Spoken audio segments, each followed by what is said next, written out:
lebih efisien mempersingkat durasi pertemuan atau persidangan, sehingga saya minta nanti termohon, pihak terkait dan Bawaslu bisa menyampaikan pokok-pokoknya secara singkat saja. Yang tidak dibacakan atau belum sempat dibacakan dianggap semuanya telah dibacakan, ya.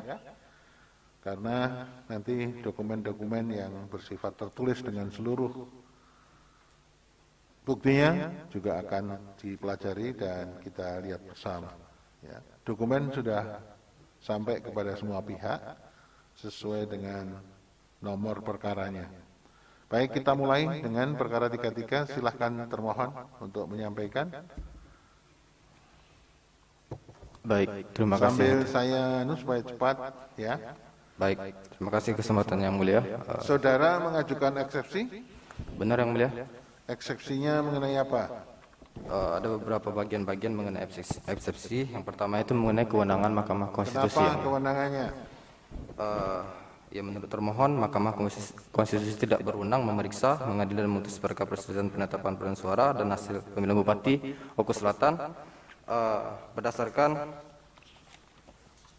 Ya, itu dianggap dibacakan. Dianggap dibacakan. Intinya adalah permohonan pemohon tidak menyangkut perselisihan hasil suara. Benar yang mulia. Oke. Terus kemudian yang kedua, eksepsinya? Pemohon tidak memiliki legal standing atau Kenapa kedudukan tidak hukum. punya legal standing? Berdasarkan Perolehan suaranya tidak memenuhi 158. tidak memenuhi 158. Mestinya harus berapa persen selisih yang harus dianu? Berdasarkan data 1,5%. 1,5%, padahal selisih antara pemohon dan pihak terkait berapa? Selisih 285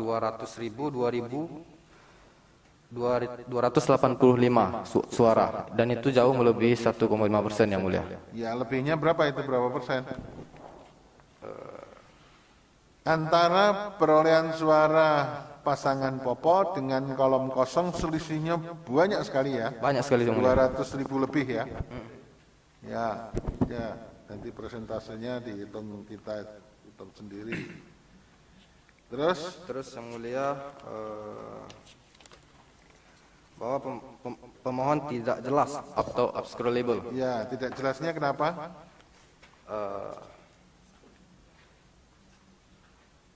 Bahwa dalil-dalil posita pemohon tidak satupun yang menjelaskan adanya kondisi sebagaimana dimaksud ketentuan pasal 372 ayat 1 dan 2 Undang-Undang Nomor 7 tahun 2017, sehingga tuntutan pemohon tidak sejalan dengan dalil-dalil posita yang mengakibatkan permohonan pemohon menjadi kabur dan tidak jelas atau obscurable. Ya, terus sekarang sebelumnya saya mau tanya, ini pemohon ini kan pemantau ya? Ya, barisan pemantau pemilu yang mulia. Barisan, kok pakai barisan? Pemantau ya? Pemantau ini apakah tersertifikat menurut Ya. KPU? Ya, tersertifikat. Punya anggaran pendirian, anggaran dasarnya ada? KPU? Ada yang mulia. Ada. Di tempat Anda yang melakukan sertifikasi, Iya, dia ada akte pendiriannya Ada. dan kemudian ada ADART-nya. ada. Secara administrasi pemantau Memenuhi ini persyaratan memenuhi- sebagai pemantau ya. Iya. Oke. Terus sekarang silahkan dilanjutkan dalam pokok permohonan bagaimana? Dalam Dalil-dalil pokok yang permohonan, Anda respon? bahwa termohon menyatakan menolak dengan tegas semua dalil-dalil permohonan pemohon kecuali yang diakui secara terperinci. Berdasarkan ketentuan pasal 156 pasal ayat 1 dan 2 Undang-Undang Nomor 6 tahun 2020 tentang penetapan dianggap dibacakan yang mulia. Kedua, bahwa termohon memohon dalil-dalil jawaban termohon dalam eksepsi dinyatakan berlaku pula sebagai dalil jawaban dalam pokok perkara ini, hingga menjadi satu kesatuan yang tidak terpisahkan. Bahwa termohon berkeyakinan penyelenggaraan pemilihan Bupati dan Wakil Bupati Kabupaten Ogan Komering Ulu Selatan tahun 2020 telah berjalan dengan baik, sesuai dengan ketentuan yang diatur dalam peraturan perundang-undangan, serta sesuai pula dengan azas pemilihan umum yang bersifat langsung. Baik, atau sekarang saya tanyakan aja itu yang Baik. di dalam keterangan Anda dianggap dibacakan. Baik, yang mulia. Saya menanyakan apakah pemantau pemilu yang ada hanya satu atau ada banyak pemantau? KPU? Dalam data yang disampaikan kepada kami itu ada 9 orang pemantau. 9 organisasi pemantau. 9 orang dari satu organisasi pemantau. Oh, hanya satu. Dan maskernya dipakai, nggak bisa dibuka. Ya, jadi ngomong harus pakai masker, nggak boleh dibuka. Baik, Yang Mulia. Ya, jadi hanya ada di sana hanya ada satu organisasi pemantau saja. Sekarang pertanyaan berikutnya, apakah organisasi pemantau ini bisa menempatkan seluruh wakil menjadi saksi di semua TPS? Kalau menurut kami tidak, Yang Mulia. Tidak. Ada berapa TPS? 893 TPS. 893. Ya. Pemantau bisa menempatkan saksi di berapa TPS? Dari daftar hadir ini hampir tidak ada. Tidak ada. Kalau begitu dalam penghitungan suara semua tanda tangan? Enggak kan? Yang tanda tangan hanya pihak terkait kan? Yang tanda tangan pihak terkait, saksi Dan pihak TPS terkait, kan? dan petugas.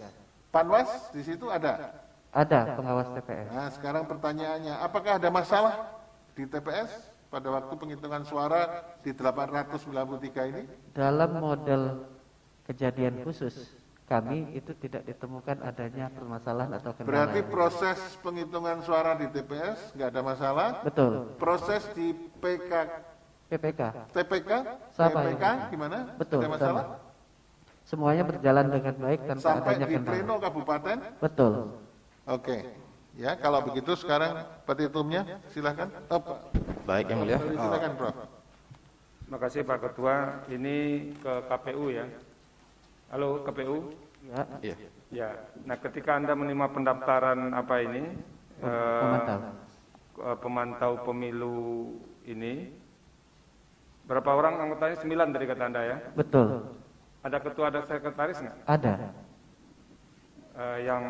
Yang sampai sekarang belum disampaikan ke kita. Jadi ada struktur kepengurusannya ya? Iya. Ada ketua, ada sekretaris, Betul. ada gini-gini lah pokoknya di bawah ya, yang 9 orang itu. Ada, Yang Mulia. Ada begitu ya? Anda bisa lampirkan nggak? Ada Anda lampirkan nggak di bukti? Tidak, Yang Mulia. Oke, satu. Yang kedua ini untuk kuasa hukum saudara. Di halaman 6, jawaban saudara itu lihat. Ya, poin 3, coba Anda baca. Bahwa berdasarkan website Mahkamah Konstitusi Republik Indonesia tentang data jumlah penduduk Kabupaten Ogan Komering Ulu Selatan. Memangnya di website MK ada data jumlah kependudukan ya? Maaf, Yang Mulia, sebelumnya saya lupa menyampaikan review tadi di awal. Apa? Apa yang mau disampaikan? Review perubahan ini tadi, Mulia. Review atau review? Review. Renvoy, Maaf, Yang Mulia. Aduh. Jadi makanya ini diingatkan juga kepada KPU ya untuk pertama informasi Anda tuh ke kuasa hukum tuh harus jelas supaya dia tahu juga. Kalau enggak untuk apa menguasakan kepada orang yang tidak tahu persis. Baik, Yang Mulia. Itu satu. Yang kedua juga harus korek ini kayak begini, saya heran juga ini. Kok tiba-tiba Mahkamah Konstitusi memuat website tentang daftar jumlah penduduk, apa hubungannya dengan Mahkamah Konstitusi? Iya, maaf Yang Mulia. Gitu. Nah itu jadi Anda harus hati-hati kayak begini. Jadi apa itu? Jadi lawyer itu harus profesional juga. Terima kasih, Mau Yang Mulia. direnvoy apa itu? Terima kasih Pak Ketua. Anda katanya mau merenvoy apa? Jadi itu Websitenya diganti, betul Mahkamah Konstitusi atau website KPU. mana? Tadi sudah ditunjukkan Iya, Yang Mulia. oleh hakim yang mulia. Jadi berdasarkan data dari KPU, Yang Mulia.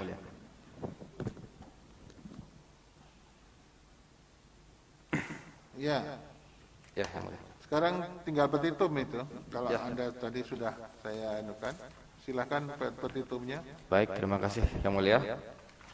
Poin ketiga, petitum berdasarkan uraian sebagaimana tersebut di atas, termohon memohon kepada Mahkamah Konstitusi yang memeriksa, mengadili dan memutus perkara ini berkenan menjatuhkan putusan sebagai berikut. Dalam eksepsi, mengabulkan eksepsi termohon dalam pokok perkara. Pertama, menolak permohonan pemohon untuk seluruhnya. Kedua, menyatakan benar dan tetap berlaku keputusan Komisi Pemilihan Umum Kabupaten Ogan Komering Ulu Selatan nomor 706 dan seterusnya tentang rekapitulasi hasil penghitungan perolehan suara dan penetapan hasil pemilihan Bupati dan Wakil Bupati Ogan Komering Ulu Selatan tahun 2020 pada tanggal 16 Desember 2020 pukul 22.57 WIB. 3. Menetapkan perolehan suara tahap akhir hasil pemilihan Bupati dan Wakil Bupati Ogan Komering Ulu Selatan tahun 2020 yang benar adalah sebagai berikut. Pasangan calon nomor urut 1 Popo Ali Martopo Solehin Abu Asir, perolehan suara 210.702. Kolom kosong yaitu 8.417. Sehingga total suara sah itu 219.119 suara. Atau apabila Mahkamah Konstitusi berpendapat lain, mohon putusan yang seadil-adilnya. Terima kasih Yang Mulia. Ya, baik. Terima kasih. Yang Mulia pemahaman ada? Cukup ya? Prosesnya cukup. Ya, baik. Kita lanjutkan sekarang ke pihak terkait. Perkara 33. Ya, saudara mengajukan renvoy? Tidak Yang Mulia. Ya, apa renvoy-nya? Tidak, kami tidak mengajukan. Hah? Kami tidak mengajukan. Pihak terkait tidak mengajukan. Masa? Enggak, renvoy-nya enggak? Enggak ada. Oke, sekarang eksepsi. Ya, eksepsi ada. Ya. Terima kasih Yang Mulia. Eksepsi yang kami sampaikan adalah tentang adanya kecacatan kedudukan hukum legal standing dari pemohon. Pemohon ini adalah perwakilan LSM BPS2SS yang berpusat di Palembang, Ya. berdasarkan surat keputusan BPS sendiri tanggal 18 November. Jadi 9 hari setelah BPSS didirikan di notaris. Jadi BPSS ini berdirikan berdasarkan akta notaris tanggal 9 November 2020, ini bukti PT 8. Dan tidak memiliki ADART sepanjang yang kami tahu, dan tidak terdaftar di Pemda, kabupaten maupun provinsi. Bentar Pak Ketua. Ya, silakan. Tadi saya mau cross check nih. Tadi KPU Bilang mengatakan ada anggaran dasar anggaran rumah tangga. Sekarang pihak terkait mengatakan tidak ada anggaran dasar anggaran rumah tangga. KPU apa yang bisa dijelaskan? KPU-nya bukan kuasa hukumnya. Baik, terima kasih Yang Mulia. ADART itu ada Yang Mulia. Ada ya? Ada di kami. Pemohon. Ya. Kuasa pemohon. Iya Yang Mulia. Ada ART-nya ada? Ada Yang Mulia. Anda bisa lihatkan sekarang? Kalau sekarang kan sudah dilampirkan kemarin Yang Mulia, sudah dikirim Kemana dikirim? ke yang Ada ART itu? jadikan bukti. Kami perintahkan Anda memberi apa? Menyampaikan ada ART dan berjanji akan menyampaikan, dan itu belum sampai sekarang. Ini jadi ini semua apa? Semua bukti. Anda hanya memberikan sertifikat. Nah, kemudian apa namanya? Ada surat keputusan barisan pemantau pemilu yang kayak begini. Yang kami tanya itu Anda punya ADRT atau tidak? izin Yang Mulia, dalam akta notaris yang tersebut di dalam isinya itu ada anggaran dasar dan anggaran rumah tangga juga Yang Mulia. Di dalamnya? Ya. Anda tahu bedanya akta notaris dengan anggaran dasar dan anggaran rumah tangga? Tahu Yang Mulia. Apa bedanya? Akta dasar hukum akta notaris Yang Mulia. Kalau akta itu kan akta yang dikeluarkan oleh pejabat yang berwenang. Ya. Kalau anggaran dasar anggaran rumah tangga itu aturan yang menjadi dasar Ya. Anda. Nah, itu yang kita tanyakan. Izin Yang Mulia, dan sudah disampaikan juga kepada ketika syarat-syarat akreditasi kan sudah disampaikan kepada KPU. Iya. Sekarang pertanyaannya ke kami, Anda sudah sampaikan belum? Belum Yang Mulia. Nah itu, jadi Anda ada hubungannya ke sana. Kalau pertanyaan ke sana itu kami nanya ke sana. Anda belum sampaikan ke kami, iya kan? Nah sekarang saya pastikan. Di organisasi Anda tuh ketuanya siapa? Yasin Hidayat Yang Mulia. Yasin Hidayat. Sekretaris? Izin Yang Mulia.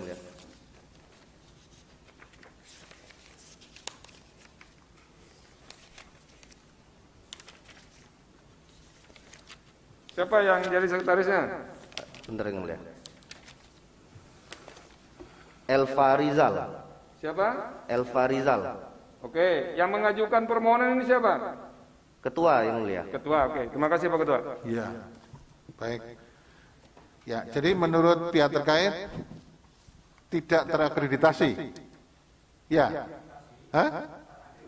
Ya, tapi Jadi terakreditasi persyaratan-persyaratan yang kami lihat di KPU Ogan Komiring Selatan yang kami dapatkan, di situ tidak ada anggaran dasar. Jadi persyaratan-persyaratan untuk akreditasinya yang kurang. oke, tapi pihak termohon memberikan akreditasi. Termohon? Termohon? Diakreditasi ya? Betul. Oke, karena menurut termohon Secara persyaratannya administrasi sudah persyaratan lengkap. sudah mencukupi. sudah lengkap ya? Betul. Oke, ya ada perbedaan nanti kita yang menilai. Sekarang apalagi eksepsinya? Di dalam profil dari BPSS ini, pemohon ini adalah disebutkan sebagai mitra Kabupaten Musirawas, tapi menjalankan. Ya, itu sudah Oke. dianggap dibacakan. Sekarang Oke, ada terus lagi? akreditasi. Jadi dalil-dalil pemohon tentang DPS dan DPT ini tidak sesuai dengan apa yang dia mohonkan kepada KPU. Karena kepada KPU, pemantau ini hanya akan memantau pelaksanaan pemilihannya saja. Dari DPT dan DPS tidak termasuk dalam permohonan yang diajukan. Terus yang ketiga, daftar pemilih sementara itu sudah ada tanggal 9 September 2020 dan DPT 16 Oktober 2020. Sementara organisasi ini baru berdiri pada tanggal 9 Desember 2020. 9 November 2020. Jadi dia membahas apa yang tidak dia pantau. Terus yang selanjutnya ada beberapa pengurus dari badan pemantau ini yang merasa tidak pernah memantau pilkada. Sekretaris dan beberapa anggota. Jadi merasa tidak pernah memantau pilkada, menyayangkan, merasa dirugikan. Namanya disebutkan di situ dan tidak bertanggung jawab atas pengajuan permohonan ke MK ini. Itu Silakan. Saudara pihak terkait itu dari mana pernyataan itu bisa didapat? Yang bersangkutan sendiri membuat pernyataan sendiri. Ada buktinya nggak? Ada, bisa kita sudah sampaikan Bukti kepada. berapa? Ada Coba sebutkan buktinya, bukti Ya, berapa ya. bisa kita cek, santai saja. PT 19. Sebentar, PT 19. Ini PT 19 ya. Surat pernyataan atas nama Tito Arianto. Coba kita lihat, Tito Arianto ini siapa ini? Itu Arianto ada enggak sebagai Anggota. Coba lihat. ada enggak di Sebagai anggota telah membuat pernyataan yang isinya bukan yang strukturnya tadi. struktur di Strukturnya tadi. pengurus Yang tadi yang keanggotaan barisan siapa saja itu?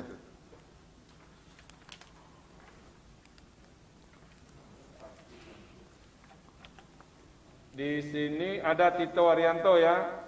Jadi ini wilayah 5, dia koordinator wilayah 5 Kecamatan Pulau Beringin dan Runjung Agung ya. Ya. Ada lagi yang memberikan keberatan? PT 15. Siapa itu? Elva Rizal, sekretaris dari organisasi itu. PT 15 ya. PT 15 ini nggak ada yang aslinya ya?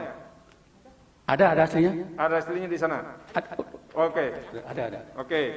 Ini Elva Rizal juga memberikan pernyataan keberatan. Elva Rizal ini tercatat sebagai sekretaris ya. Jadi Ya. nanti kita pertimbangkan data-data ini. Terima kasih Pak Ketua. Baik. PT 16, 17 dan 18 juga yang mulia. Ya, sudah nanti kita anukan. Ya. Ya, itu semuanya sudah selesai. Ya. Sekarang ada lagi eksepsi yang lain? Untuk eksepsi sudah cukup yang mulia. Cukup, terus? Untuk pokok perkara bahwa permohonan yang diajukan oleh pemohon ini tidak menyangkut kewenangan dari Mahkamah Konstitusi. Terus yang kedua, selisih suara juga Coba ini begini begini. Anda membuat ini, saya cek dulu, betul yang Anda buat ini? Iya. Betul ya? Coba sekarang kita lihat sistematikanya. Anda waktu membacakan eksepsi itu dimulai dari halaman 5. Ya? Ya. Betul. Ya. Halaman 5 eksepsi itu dimulai dari huruf A. Ya. Ya. Untuk yang huruf A itu dari halaman 5 sampai halaman 14, betul? Benar. Sekarang yang B itu termasuk eksepsi apa enggak? B termasuk eksepsi yang mulia. Nah, tadi saya tanya eksepsinya sudah enggak ada yang lain. Gimana? Ya, untuk eksepsi yang B ini kan yang menyangkut beberapa saksi tadi yang sudah ditanyakan oleh yang mulia. Itulah, ya apakah